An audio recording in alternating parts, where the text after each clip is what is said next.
everybody, and welcome in on a Friday. Maize and Blue Reviews. Good afternoon, Michigan football.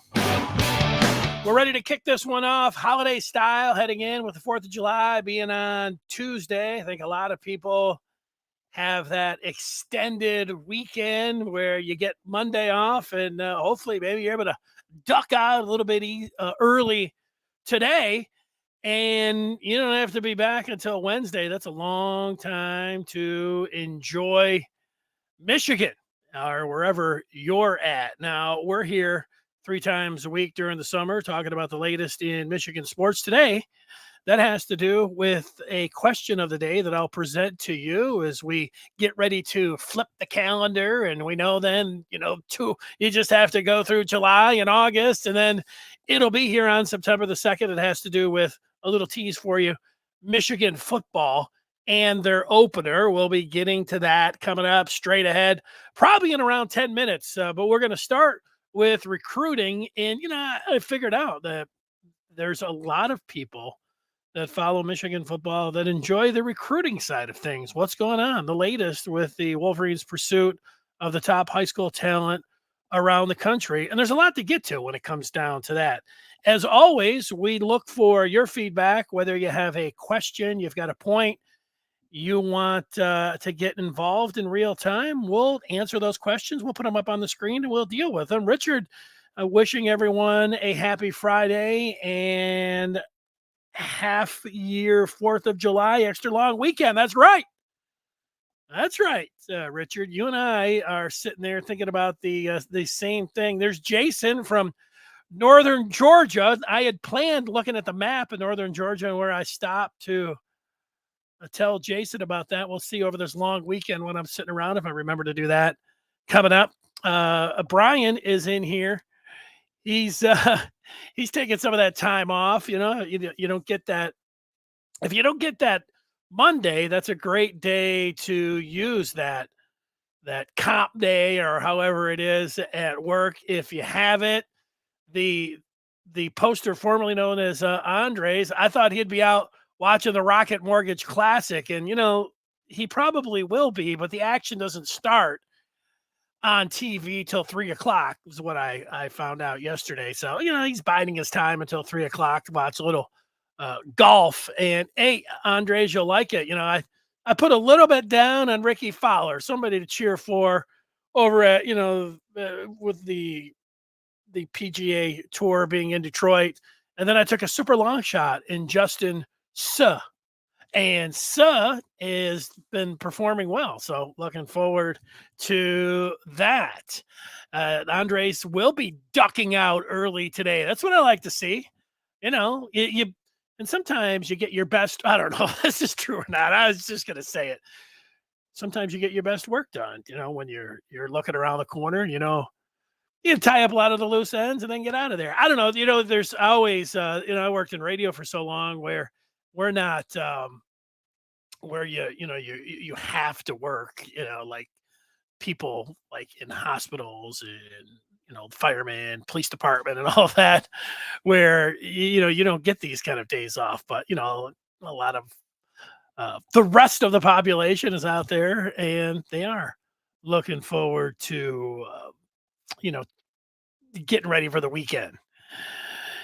The Andres is not just watching anymore. He's playing the Kentucky Open. Wow.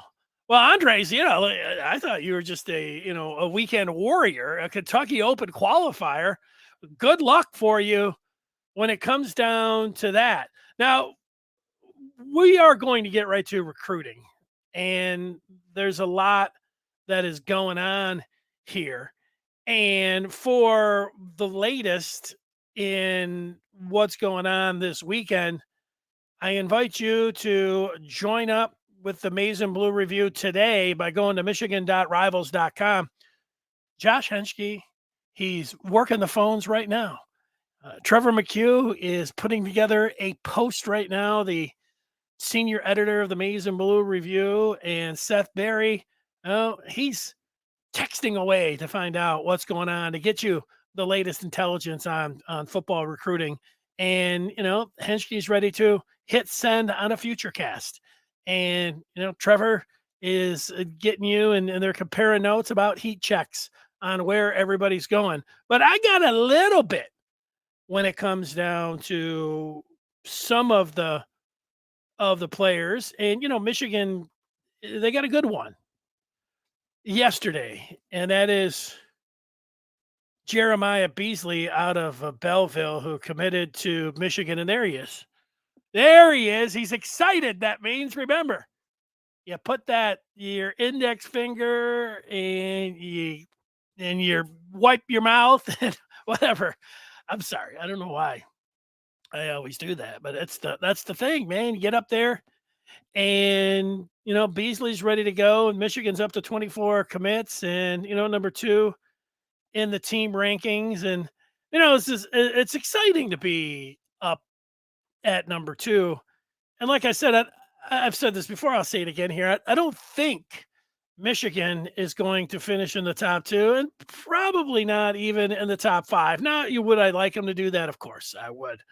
I would like to see them stay in the top 10. We'll just recap right now Michigan's position with recruiting and name, image, and likeness.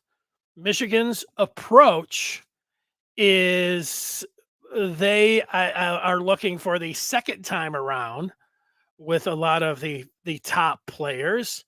They have made their position known about sweeteners and upfront money, and they have decided their approach is, hey, they'll look to the transfer portal. They'll win on the field, and they'll be able to get those guys the second time around. So, what's that mean?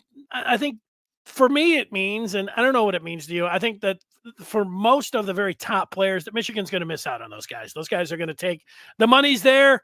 They're thinking, take it. I think it's pretty easy the way that the top guys look at it. They've got a certain ranking, and they feel like, why not just take the money right now? And then they get another chance to be a free agent. They can just, if they don't like how things are going, and they can look to get a second installment. And I think that's where Michigan comes in. So that's been Michigan's approach.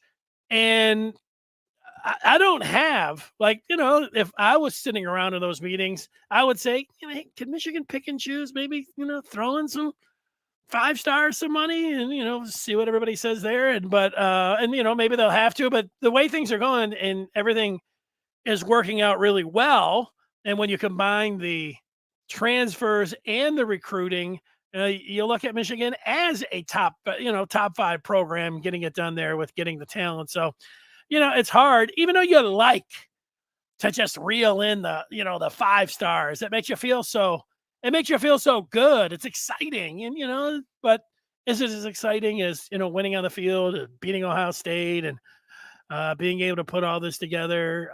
No, but, they all kind of feel like they go hand in hand. So, all of that, but I reset it every once in a while when it comes down to recruiting. Having said that, we talked about this big offensive lineman from Texas, Michael Ewini, who is a 6'8", 275-pound tackle out of Texas, and it was Michigan, Alabama, and Georgia, and he was making his decision today. And Ewini is all but set to head to Georgia. And, Michigan was in there, and, you say at the last second, who are the toughest teams to recruit against? If we're all just taking a poll here, Georgia's up there. Georgia's number one. You could say Miami because they'll, offer you the moon and stars, maybe. But, Georgia can offer you everything. They can offer you winning national championships, and they can offer you whatever else that you want. Like, they don't have anything that they can't offer you. So that's why they do so well in recruiting right now. And it looks like they are set to reel in the big tackle. So that one, I think you can, scratch off your wish list. It would be a huge shock if it was anything else. So Ewini to the Dogs. Now, Teron Nichols is a 4-star corner out of Cincy, and he's making a decision on Sunday. And, Michigan, out of everything, they got Jadyn Davis at quarterback. They've got two running backs, the kid out of Vegas, and then obviously Jordan Marshall out of Ohio. You go through some of the wide receivers and Shannon Goodwin and Marion Stewart, and they're still hoping for a Ship out of Charlotte, North Carolina. They got 5 offensive linemen, count them, Priest Corn, the tight end. So on the offensive side, there's stars, there's 5 stars, there's 4 stars, there's it looks really good. I don't know. It looks fabulous, actually, on offense. Now, on defense, defensive tackle, Justin Scott, as I think it's up very high on everybody's wish list. He's a 5-star defensive tackle out of Chicago. It looks like a Michigan Notre Dame a battle, and maybe he'll commit in July. Maybe he'll let it play out for the rest of the month. We'll see on that. And Michigan, when it comes down to edge rushers and linebackers, Beasley, they just got yesterday. They're looking pretty good when it comes down. And now when you get to the secondary, corner. I've said all that to get to the very specific part of corner back. And, Michigan would like to land a corner. And Nichols, who's making his choice on Sunday, it doesn't seem like it's going to be great. A great day for Michigan on Sunday. Anything can happen. We'll see. But don't hold your breath on Nichols for Sunday. At least that's the vibe that I'm getting. Other vibes, Grimsley, he's an athlete. Maybe he could, 6'3", pretty rangy, safety. I don't know, athlete, put him anywhere. He's listed as a 3-star by Rivals, but when you look at his offer sheet, he has an offer sheet that a 5-star would blush at. Like everybody loves this guy, except maybe the gurus that are ranking these kids. Jameer Grimsley, he's announcing this weekend, and Michigan is on his list, but nobody is expecting Grimsley to head that far north. He is expected to head north of Tampa, where he's from, but not getting out of the South. So, Grimsley is another one that Michigan wanted that this weekend probably doesn't look like it's going to happen. Elias Rudolph, Monday. He is setting the time to make his announcement. He is an edge defender out of Deerfield Beach in the Sunshine State. And I think he got, out of all those little frowny faces, there is a smiley face in Rudolph. And yeah, Michigan has a Santa, and maybe they'll get a Rudolph, and he would fit in. He'd fit on the defense, and he'd fit for any like little reindeer games that we want to play, and Christmas things we want to do, which we do. And so that is something at least to look forward to until Monday. So there is, out of all of that, a smiley face in the crowd. And that's good news. Now, there's still an update. And when we speak of corners, not all is lost. The possibility of Aaron Scott Jr. out of the Buckeye State. Last week at this time, Aaron Scott was headed to Columbus for an official visit, and then he tweeted out Michigan love with a blue heart and a hashtag Go Blue. His phone was confiscated, and he had to delete. I don't know about his account. He had to delete at least this picture. Scott, who was going to announce this weekend, has pushed it back to July 30th. He grew up loving Oregon. And it looks like between Michigan, Ohio State, and he has Oregon in there, any of these three.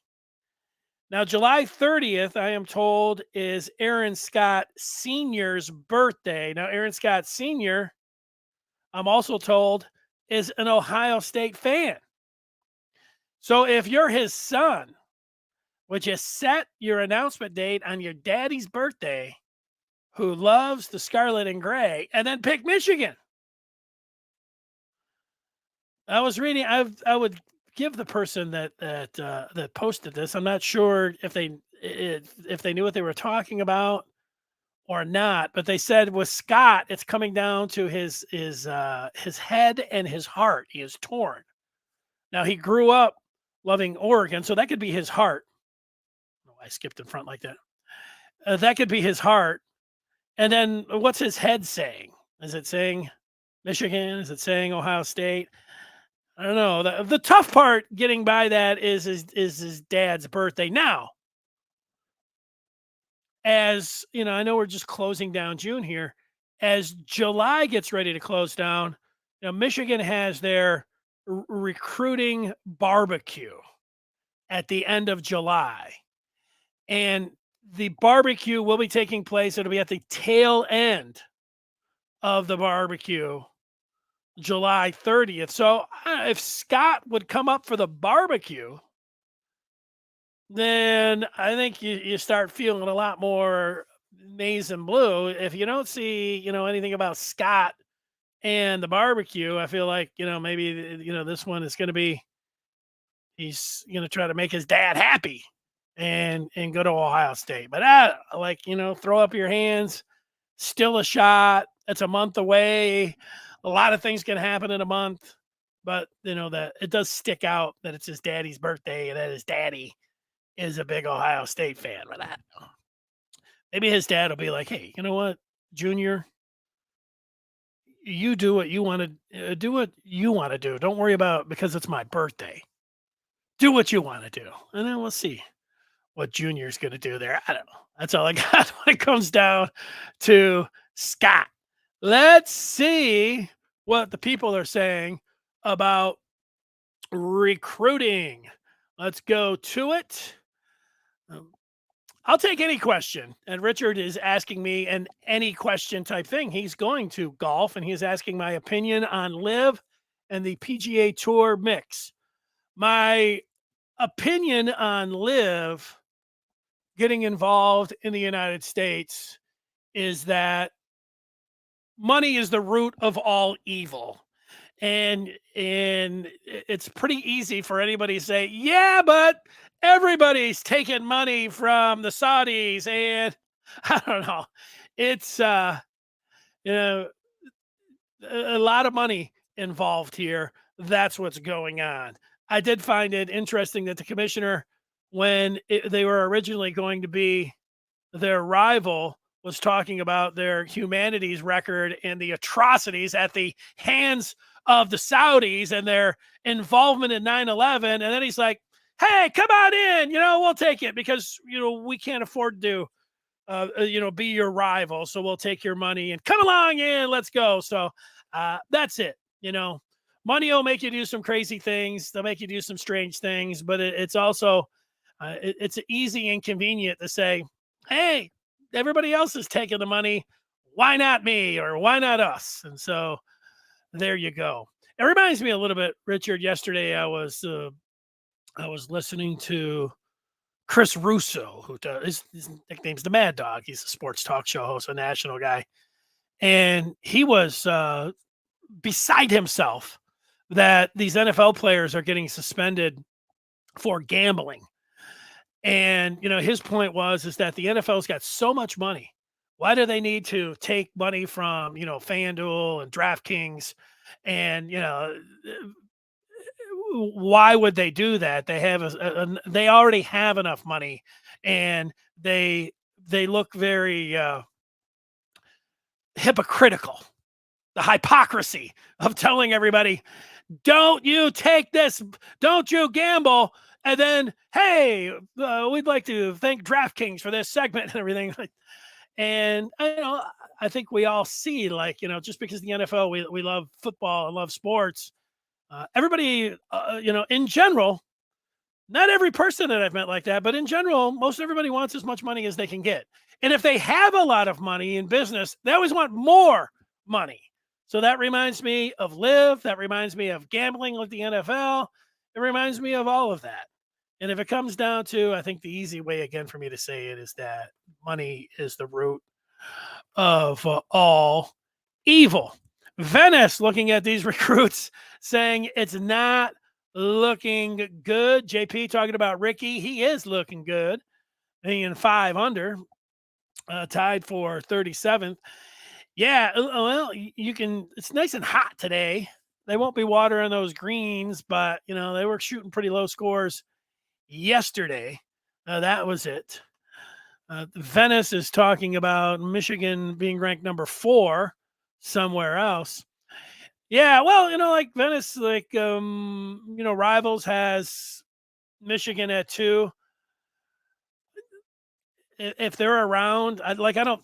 Nobody I wouldn't think would be predicting because of Michigan's business approach. I think of how they handle recruits. I don't think that they'll end up in the top 5. It's going to be hard to do, but can they stay in the top 10? To me, that's the thing. And we can sit around talking about, yeah, I really like Michigan's stance on this. They have ethics, and that is what they have. I don't want to say sold, but that is their position, and their fans. A lot of the fans like it like that. That like, oh hey, Michigan doesn't cheat basically, and everybody else is, and so we're okay with that. I think as long as they're winning, people will be okay with that. At least that the approach that they have there. You know, if they start losing and the recruiting goes down, I think people will be like, hey, maybe we should be like the PGA and join up with Live and Ohio State like everybody else. Start paying these guys, I think it's correct. I think we do blend. You should blend the portal with recruiting. I'm with you on that. Venice talking about the bag is different down south. Yeah, I don't know. Like, name me a team that's not, telling guys to come on down. We've got the money for you. Like, the NCAA, it's been going on for 2 years. They've done nothing. They've had people red-handed, and they haven't been able to do anything. So you could say, oh well, okay, we're going to really stand on this hill, or you could do what everybody else is doing. It's up to you.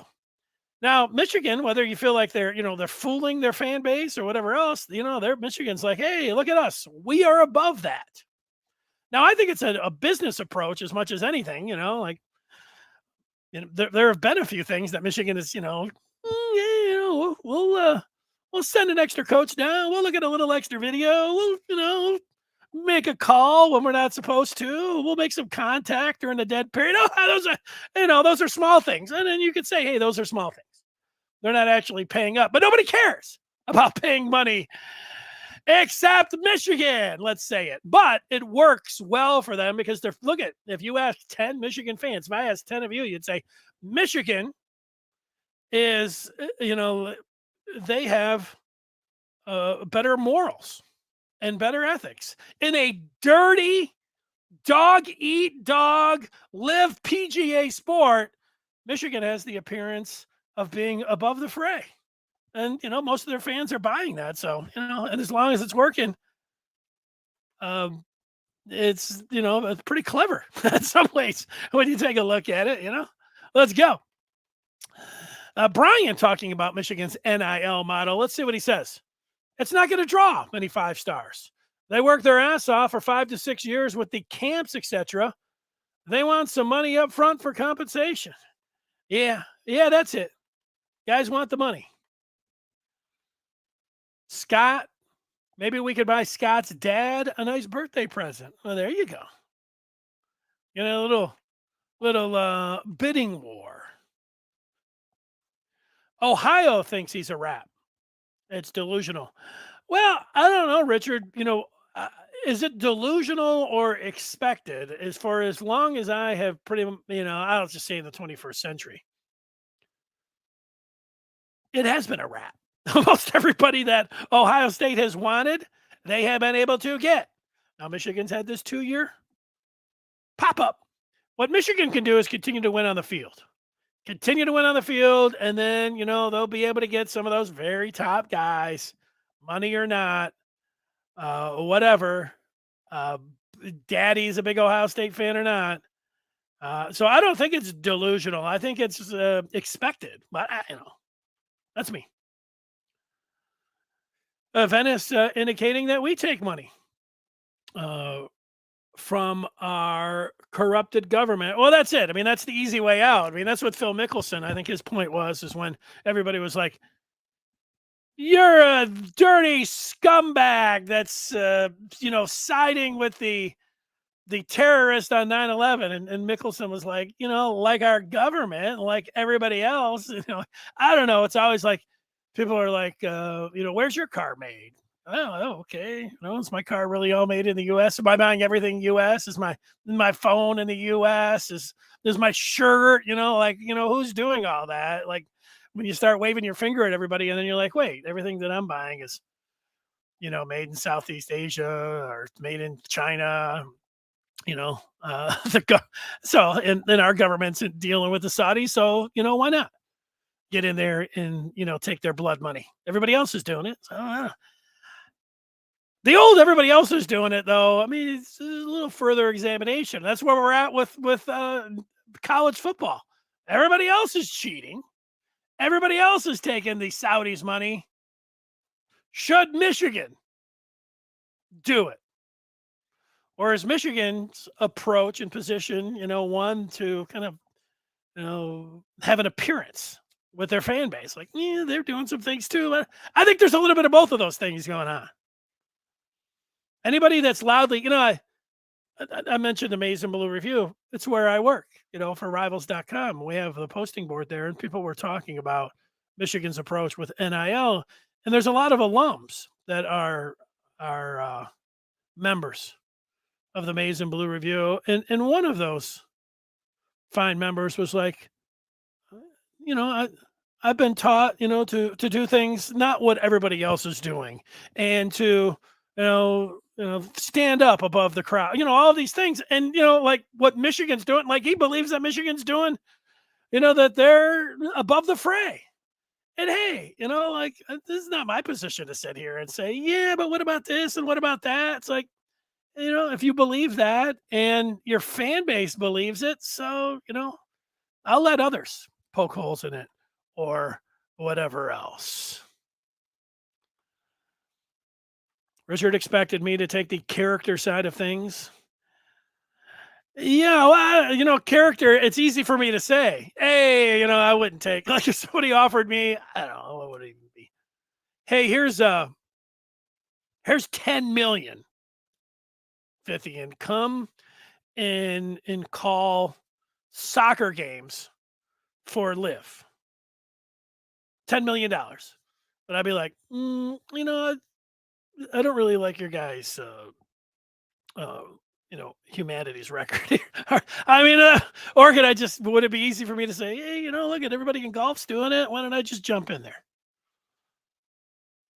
It's easy to have character when you're not being offered up the big amount of cash. I mean, that's one of I think it's like that situation, Richard. Until you are the one turning down the money, it's really easy to tell everybody, wave your finger at people until you're in that situation.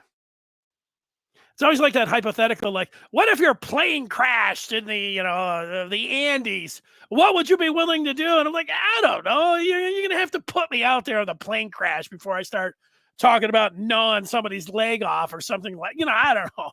Let's wait and see until somebody's offering me 10 million. Yes, I have the, more character than anybody, but it's one of those things. JP is claiming something. You heard it here first. Georgia's football reign is over. Off the field behavior issues are taking over. Jarrett, Bishop, Bullard, Johnson, reckless driving. Off the field behavior issues. I don't know, like,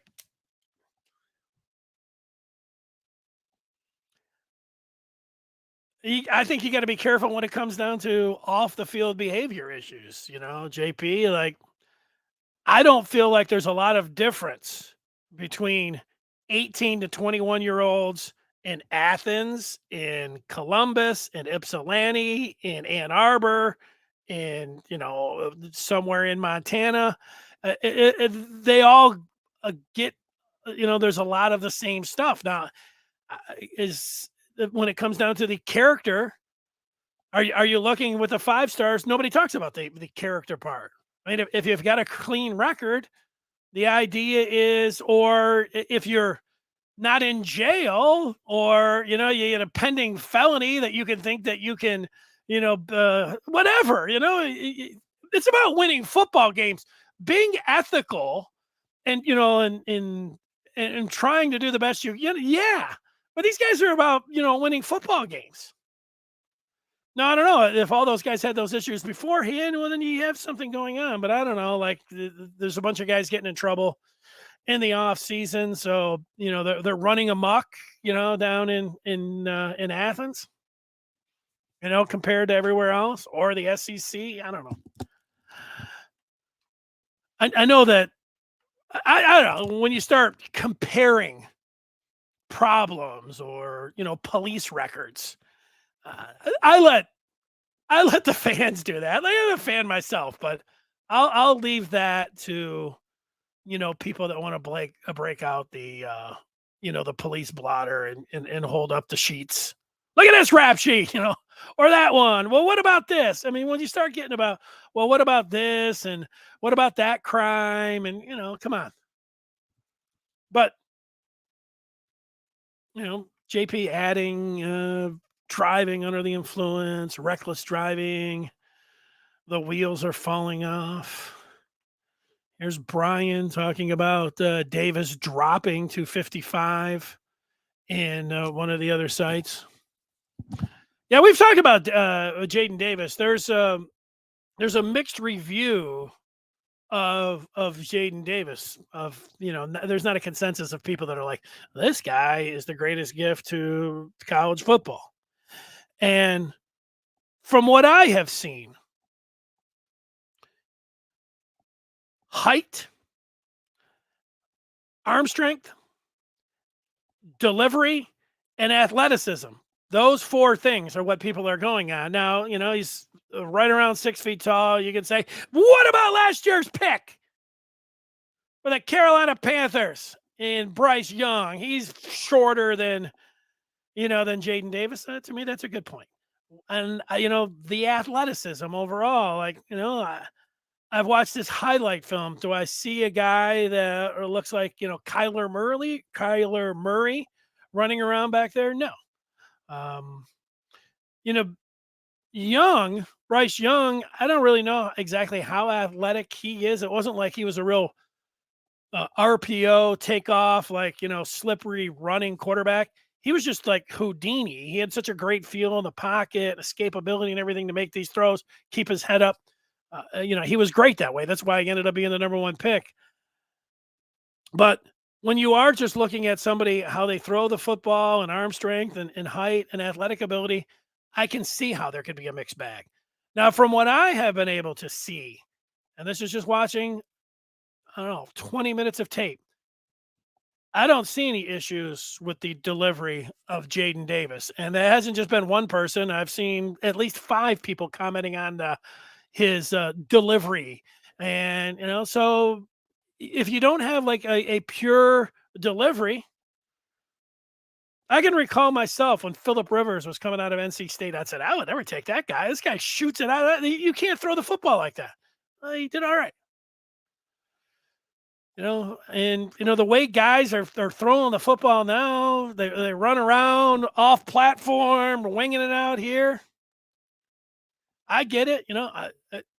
If Jadyn Davis was 6'3" and was running around and running over guys and can throw the ball, the length of the field with great pace, people be like, man, this guy is everything. So if you're somebody that's like, I just trust the Michigan staff, I think that's a fine way to do it.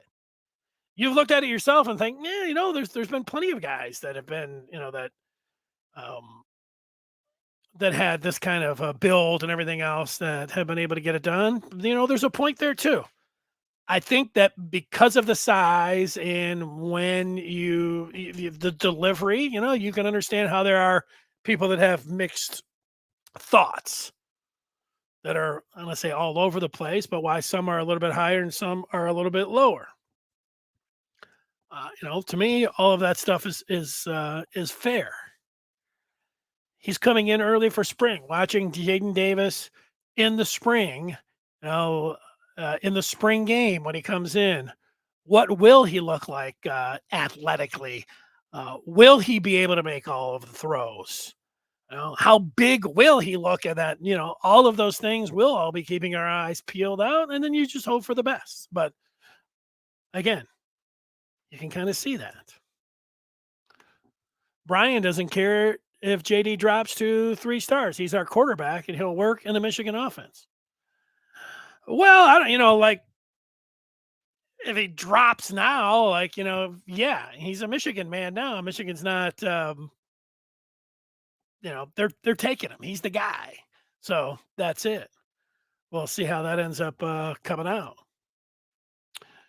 Richard's talking about things tend to rear their ugly head in time. They will get Bennett Warren, who is better than Uini. His loss, go blue. Yeah, that's another offensive lineman from Texas that Michigan still has a shot at. So I understand what you're saying. GMA says he wants to idolize Phil. He can't say he feels that way anymore. Calling Phil a phony. The thing with me and Phil Mickelson, we're almost the exact same age. I mean, I think his birthday is, I don't know for sure, but if I had to guess, I would say June 9th. And my birthday is June 22nd. And we are the exact same age. So the whole time, it's like that as you grow up with athletes. First it's like when you're in high school, everybody, it's the greatest, sports and the players that you look up to. But then you're like, hey, this guy was the exact same time, that I was in college. And then as they go in the pros, so you kind of stay with some people that you're a link to them because of your age. And that's what it is with Mickelson and me. JP talking about Kirby Smart turning a blind eye, and now it's one after the other. He's going to have to answer eventually. Huge character issues here at Georgia. Isn't that what teachers asked us back in grade school? Here we go from Andres. Well, if Dennis jumped off the bridge, would you do too? It's pretty sad. Yeah, that is the way it ends up, and then reality kind of strikes. You might not jump off the bridge, but if somebody's handing Dennis a sack of cash and you're saying, "Hey, where's mine?" You might take it too. I don't know. Not a good analogy. Blank would jump off the bridge because he trusts my judgment that I would not be harmed. Phony Phil. Some wild stories about Phil Mickelson. Well, he likes to gamble. We know that. Dennis says it's easy hypothetically, but I prefer to err on the side of right makes right. I got no problem with that. Let's go. Recruits always dropping ranking after they commit to Michigan. Yeah, I know people say that. I think that's one of those things that all fan bases say. I don't know, was it just Michigan that says that? But I don't know. You might be right. You might be right. Don't get too wrapped up in it. Like if somebody's down on a Michigan player. Aaron Scott becoming a villain. Troll all the OSU fans by committing to U of M on his dad's birthday would definitely set him up as a villain. Well, I think there's part of that, up here in the state of Michigan, we love football. Everybody, you go to a Michigan game day, people love football, and every fan base has their fans. But Ohio State fans and the way they go about it all year long, and again, Michigan has some of these fans too, you might say trolls on Twitter or whatever else, but there's more.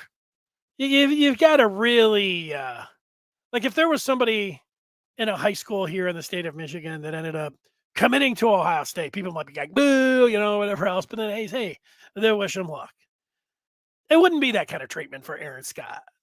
Aaron Scott would get booed, and then he would continue to get booed. And then he'd be like, why don't you just move out of state? You take a lot of heat in a place like this in Ohio if you pick Michigan. Oh. JP will keep an eye on the police blotter in Georgia.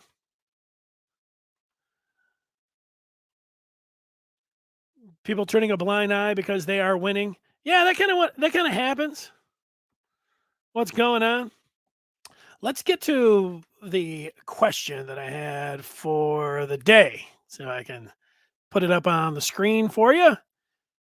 Here it is. Michigan football fans, we look ahead to September the 2nd. That is when Michigan will be taking on East Carolina. What will you be looking for the most on September the 2nd?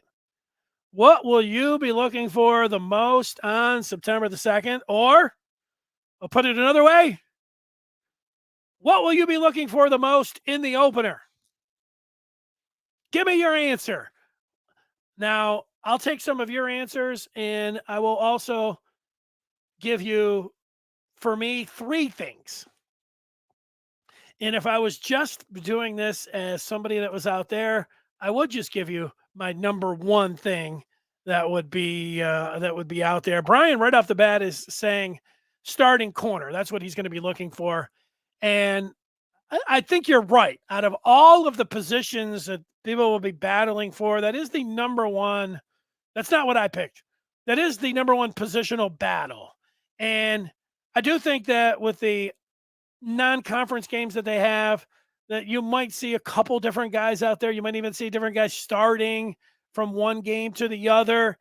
Hopefully somebody grabs that position in the summer and in fall, and whoever it is, stays out there from the opener and beyond. But I think that is definitely something that would be in a top 5 on anybody's list at corner. Count 22 is just going to be looking for a 50-point win. I think you'll probably get that. Although, 36.5, Jim Scarcelli was saying, take the Pirates and the points. Trevor says, going back to recruiting, rankings are everything. OT doesn't care about the rankings. He just wants Bryce Underwood. And then Davis would probably never play and get McNamara. Well, McNamara won a Big Ten championship and made it to the college football playoff. So, that's the way it goes. JP is getting his information from the police. Kevin, JJ, and what steps he has taken to develop. Also, which wide receiver steps up to be number 1? Well, will we know that in the opener? That would be the one thing to say, will we know that? And I get where you're coming from. I think that's another thing people would be in the opener. What are you going to be looking for the most? Here are my 3 things. Number 3, I'm going to be looking just how fast this defense is. I go back to a number. Let me think if I can come up with some of the 97. Michigan played Colorado in the opener, and they looked like an NFL defense. And one thing that you said pretty quickly as you watched him was like, wow, these guys are flying around to the football. These guys look fast. Then I remember a couple years ago, Bush, linebacker for Michigan. Who did Michigan play in that opener? I think they played. Did they play? Was it Florida? What did they play in that opener? And they also looked very fast in that game. I'm gonna have to look. When I say Florida, for some reason, I'm thinking maybe it wasn't Florida now, but I can check, and that's what's always good about being able to. It was Florida in 2017. They played them in Jerry's World in Arlington. that Michigan football defense looked fast. And yeah, it's East Carolina and you know about the non-conference, but even last year against Colorado State when Michigan had the 7 sacks and 11 TFLs, they looked pretty fast. And so that's one thing that I'm going to be looking for at number 3 on what I will be looking for, just how fast the 23 Michigan defense looks. At number 2, what I will be looking for the most on September the 2nd is the passing game. I'm looking for an attacking passing game. I'm looking for big plays. I'm looking for explosive plays. I'm looking for downfield catches. I'm looking for JJ throwing that ball down the field and looking like Michigan has an explosive passing game. They've dedicated to it. They're going to it. They've got big play wide receivers. They got players that can take the top off of defense. They got guys that can run with the ball. They can take it down the field and they can score in an instant. Certainly can smash you in the face and run the ball down the field and all of that, which we're going to get to. But I'm going to be looking for an explosive and attacking passing game. That would be number 2. And number 1 is very specific of what I am going to look for, and that is how Blake Corum looks. Blake Corum has, been, everybody, he's saying that he feels good. Look, I'm going to take his word at it to a point. Like, yeah, that's great. Feels good, looks good. Everything that he's saying, cutting, running, and all of that. When they get into the fall ball, whatever Harbaugh has to say about him, like, oh, he looks great. He's doing everything. He's good to go. I love it. And then whatever, people will be able to determine out of practice. Oh, Corum looks like his old self, even better. All great. Hopefully we do hear all of those things.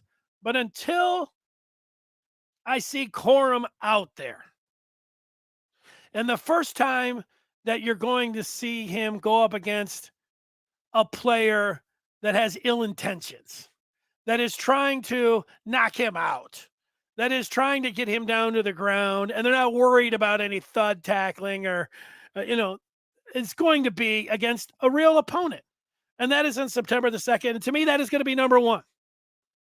If I see Blake Corum doing the jump cut, making guys miss, if it looks like the Blake Corum from last year, that is going to be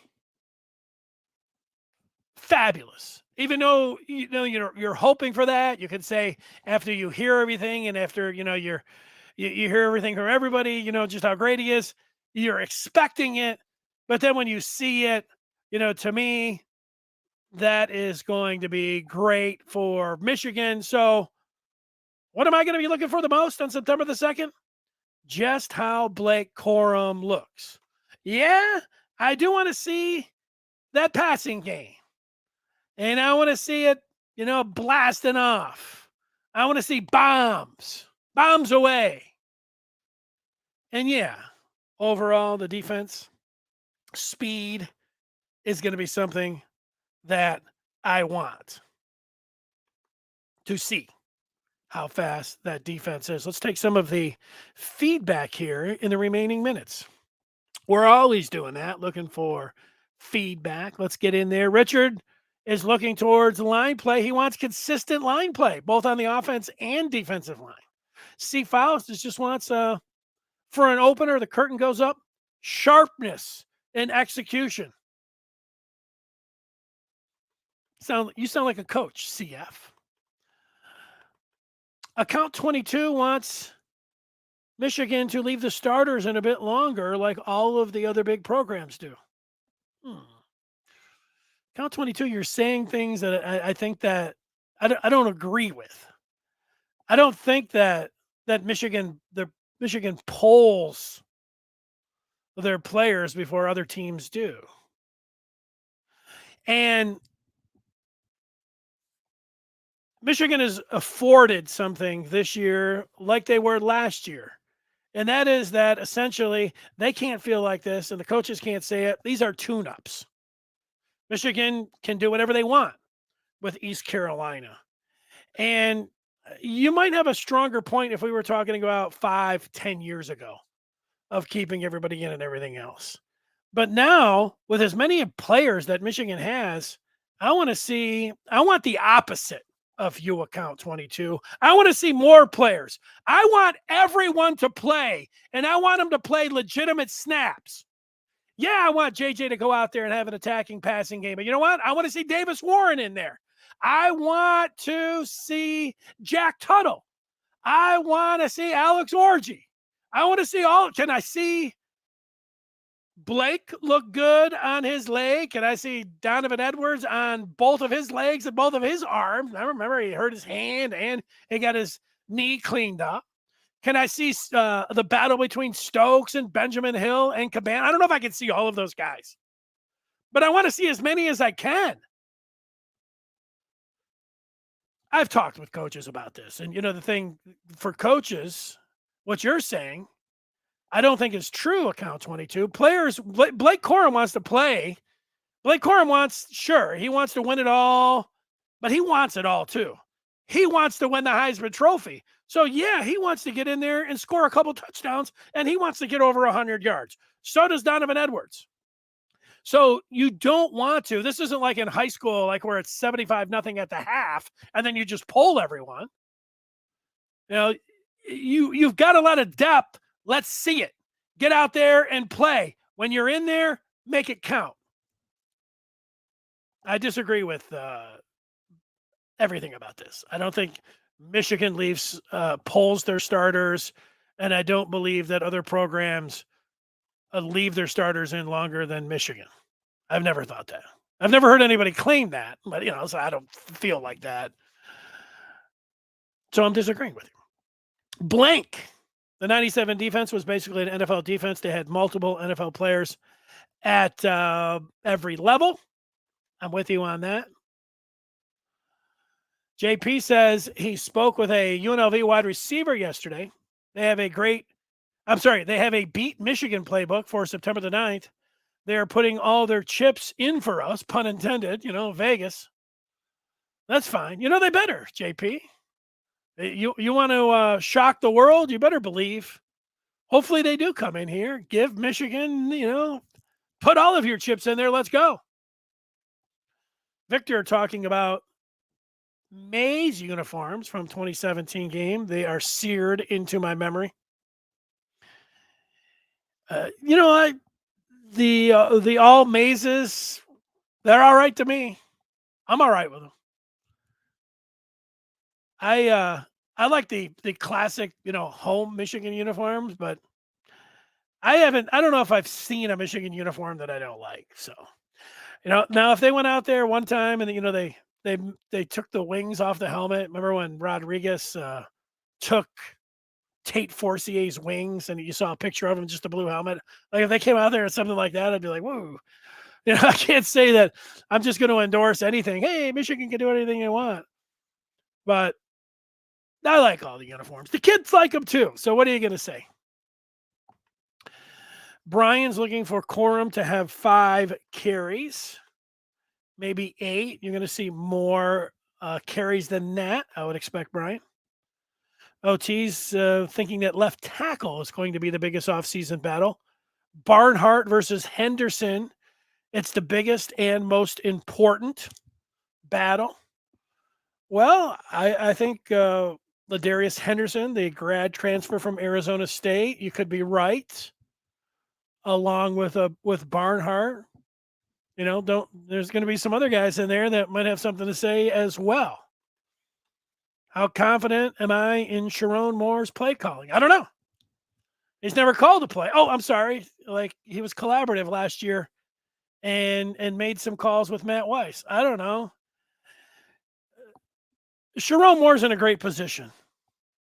Like, how could he screw it up? If he runs a lot more, if he throws to me, like he's got a couple games that he'll be able to get. I would imagine that even though they go through it and the communication and the sequencing and everything else that they have to do, the operation of actually getting the call and whether he's going to be up in the booth, which I don't know because he's also the offensive line coach. Will he be in the booth? Will he be all of that they have to get down? I don't know, but I feel like he's got a few games to be able to get comfortable in what he wants to do. I don't know. Part of me thinks, he's an old offensive line coach, so he's going to want to run the ball a lot. But, Michigan can't run the ball more, I wouldn't think. Plus, Harbaugh said that they're going to throw the ball more, if he would guess. He's in a great spot. Like I said, has there ever been an offensive coordinator taking over that is going to be at the controls of potentially a national championship team? Like, just don't screw it up. If there was a spot like, I don't know, he's got to figure out what account 22 is talking about, how long to keep all the guys in, and, who's going to get the love, how to spread it around. A lot of that has to do with his quarterback. But I think that it's something I'm going to have to, I think we're all going to have to wait and see. Anybody that's over here telling you, well, this is what Sharon Moore is going to do. It's like, well, based on what? Based on that just because he was an offensive line coach doesn't mean that he's, going to want to pound the rock. He wants to score points. Let's see. Good problem to have. Yeah. Count 22, talking about battles at left tackle, 100 players ready to play. You need at least 2.5 quarters from starters to build flow and game sharpness. Well, I think with your offensive line, I think you're right about that. But don't you want, if it's Chris Jenkins and Mason Graham on that defensive line and Kenneth Grant, don't you want see Cam Good and different guys? And the edge is going to be the one. Like, so they've got like 6 guys that are edge players. Like, are you just saying, hey, we've got 6, but we're just going to, whoever the 2 starters are, we're going to play them the majority of the time? You can rotate on defense. That's what you can do. We're talking about what Tate Forcier could have been. Sure. What Sam McGuffey could have been. I'd like to see some shocking play from our wide receiver room. To me, the player that could have been, Antonio Bass got hurt. Justin Fargas. Those are the kind of guys that I thought of, you think about. I think about that. You wonder because the injuries and transfers. I think of, Kelly Baraka, if he would have stayed around. And although he didn't go anywhere, it's not like he lit it up. I mean, he was lighting it up, but he was lighting it up literally. We wanted him to light it up on the football field, not necessarily off the football field. Although now, maybe you could light it up off the field and on the field. And it's all right. I'm not even sure. I know in the pros you can do that. I don't think he should. I don't know. Sorry. So that's it. That's what I'm looking for on September the 2nd. Over this weekend, I would hope for a surprise, but I'm not expecting one. But, stranger things have happened. It is recruiting, so you never know. But you're talking about Tyrone Wheatley. Tyrone Wheatley what? Tyrone Wheatley was one of the great backs in Michigan history. Rich Rodriguez wouldn't have been hired. Would have had Ryan Mallett for the duration. Yeah, well, there you go. There wasn't any Rich Rodriguez. Who knows? But there you go. Okay, we will be with you. I know it's a holiday weekend. Everybody enjoy themselves. Monday, we'll be here talking Michigan football. We'll have some things cooked up for you, the latest in what's going on in Michigan sports. If you're listening on the podcast, give us that 5-star review. If you're watching this, I always appreciate when you throw us a thumbs up. And all the people that take the time to write a message or 2 in, we do appreciate that. Until Monday. We'll see you over on the Den of the Maize and Blue Review today and over the weekend. Have